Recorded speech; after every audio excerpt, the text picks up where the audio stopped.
Media will maximize your potential.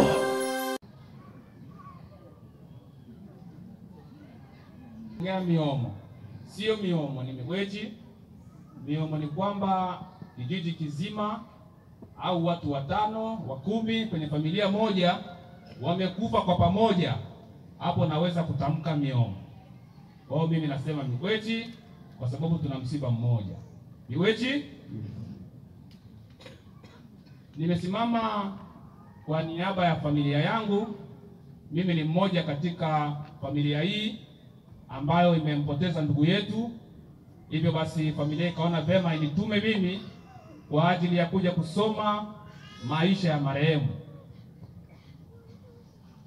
Sisi ni watoto wa Bolambo. Katika zile nyumba 3 za Bolambo ambapo kuna Msango, kuna Mbongwe, alafu kuna Mwenda. Kwa hiyo mimi nilosimama hapa ni katika ile nyumba ya 3 ya Mwenda.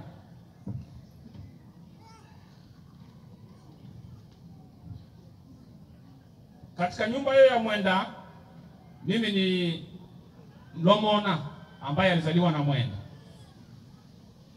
Katika watoto wa Lomona tena basi nikazaliwa mimi Bashimunenga.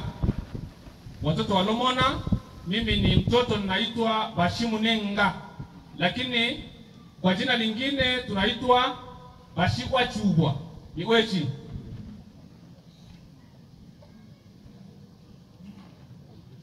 Katika watoto wa Bachubwa mimi naitwa Mwesa, mtoto wa Bachubwa. Yaani mimi ni Mwesa au Bashimwesa. Hivyo basi naingia kwenye hotuba rasmi ya ndugu yetu na mpendwa wetu. Nimesimama kwa huzuni na majonzi makubwa, lakini sina jinsi. Imenibidi nisimame kwa ajili ya kuzungumza risala ya mwanangu. Kijana huyu alitambulika kwa majina yafuatayo: Bobasha Joseph Kitambala, lakini kwa jina maarufu Boban. Jina la baba Joseph Kitambala Mwesa. Jina la mama Rosa Kamulete. Huyu ni wa jamaa ya Bashinyendo ya Buchuma. Kule kwetu wanaitwa tena Bashiuma. Boban alizaliwa Pakazimia kule Kongo. Ilikuwa tarehe 1 mwezi wa 10 1985 au 85. Elimu. Alianza shule la msingi pa Epe Dine Ubwari. Akasoma darasa la 1 mpaka la pili. Baada ya hapo tulikimbia vita, tukaja kambini.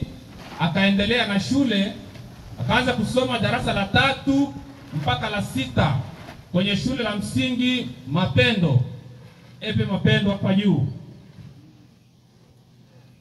Baada ya kumaliza shule ya msingi alienda sekondari.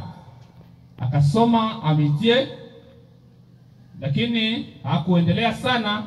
Alifika kwenye viwango fulani, akaingia kwenye maisha ya utafutaji, kuoa. Mwanetu Boban alioa wanawake 2, ambayo mmoja anaitwa kwa jina la Feza Kaskile. Huyu ni wa jamaa ya Bashikwa Chubwa, nyumba ya Msole. Alizaa naye watoto 2, wa kiume 1 na wa kike 1. Baada ya hapo waliweza kutengana. Alikaa muda, akaona vema atafute mke mwingine, akaoa mke mwingine aliyeitwa kwa jina la Marie Uchudi. Huyu alibahatika pia kuzaa naye watoto wawili ambao wote ni wa kike. Hivyo basi Boban katika maisha yake kwenye upande wa kuzaa alizaa watoto 5. Naomba unielewe. Naweza kuhesabu ukasema wawili afu kafikiri mimi nimekosea. Katika maisha yake kwenye kuzaa amezaa watoto 5 ambao kati yao 5 kuna mmoja wa kiume na wanawake watoto 4, na wote wako hai, hakuna aliyefariki.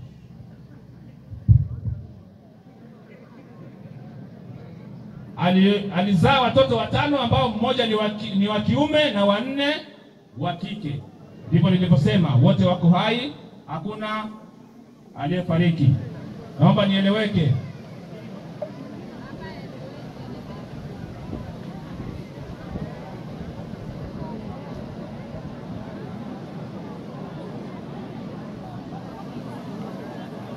Kazi. Nilijua italeta changamoto hiyo, kazi. Ndugu yetu na mpendwa wetu alijishughulisha sana katika maisha yake kwenye kipaji ambacho Mungu alimpa. Alijishughulisha sana kwenye kazi ya mpira wa miguu. Hivyo alikuwa ni mchezaji mzuri ambaye anacheza namba 10. Cheza namba 10, namba 8, namba 7, namba 11 vizuri sana. Hivyo alicheza kwenye timu ya Abetro inaitwa Adey. Alicheza tena kwenye klabu ya Simba Wanyika ambao makao makuu yalikuwa ni SD. Hichi kilikuwa ni kilabu. Baada ya hapo alicheza kwenye timu ya DE1. Lakini pia aliendelea kucheza katika timu za nje ya maeneo tunayoishi. Kwa maana nje ya kanda. Kwa kuchukuliwa anaenda kucheza, anarudi. Na alishughulika pia na kazi ndogo ndogo kwa ajili ya kujiwezesha katika maisha yake ya kimwili pamoja na familia yake. Mauti.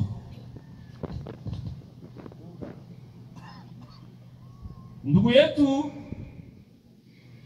alikutwa na mauti usiku wa kuamkia jana, siku ya Jumanne ambayo ilikuwa ni tarehe 18.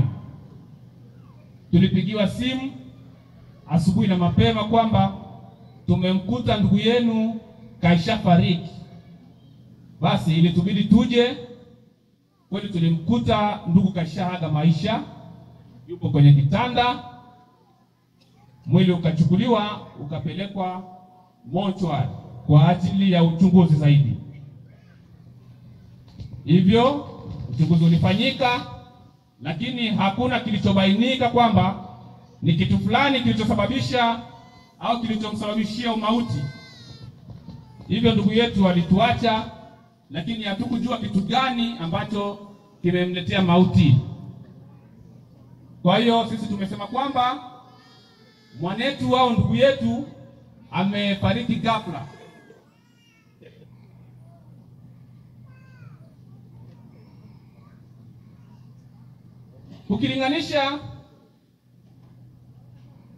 Ukilinganisha mwaka alozaliwa tarehe 1 mwezi wa 10 1985 na leo tunaposema tarehe 19 mwezi wa 11 2025, unakuta Boban kaishi miaka 40.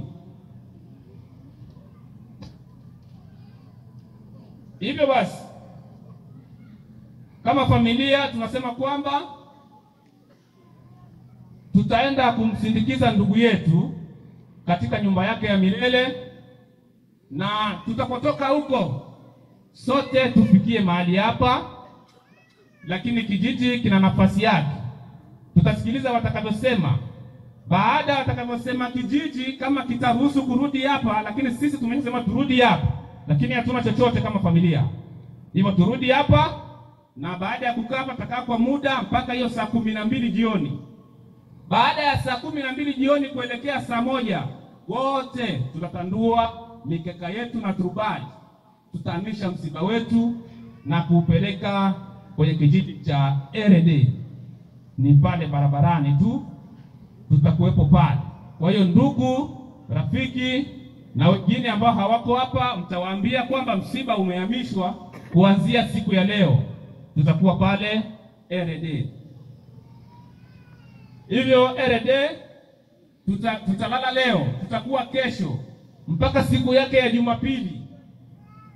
Tunawalikeni wote tukutane pale, ili angalau tupate yale maji yatakayopatikana wote kwa pamoja.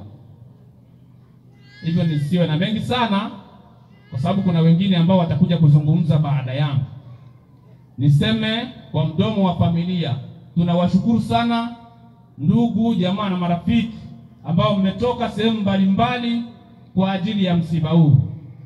Kweli hatuna kile tunachoweza kuwalipeni, lakini Baba wa mbinguni anawaoneni mlivyoacha kazi zenu na shughuli zenu mbalimbali kwa ajili ya kuja kulia pamoja na sisi.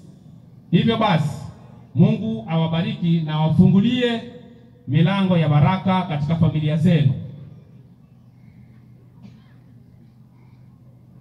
Na mwisho kabisa, niende kushukuru pia kanisa kwa wito ambao walikuwa nao. Wamesikia taarifa na moja kwa moja wakainuka. Hapa kuwa na swali wala nini. Walijua kwamba ni mtu ambao walikuwa wanashiriki naye, basi wakaja kutusaidia. Kwa hiyo Mungu awabariki sana katika huduma zenu, na Bwana atubariki wote. Amina. Mpela Media will maximize your potential.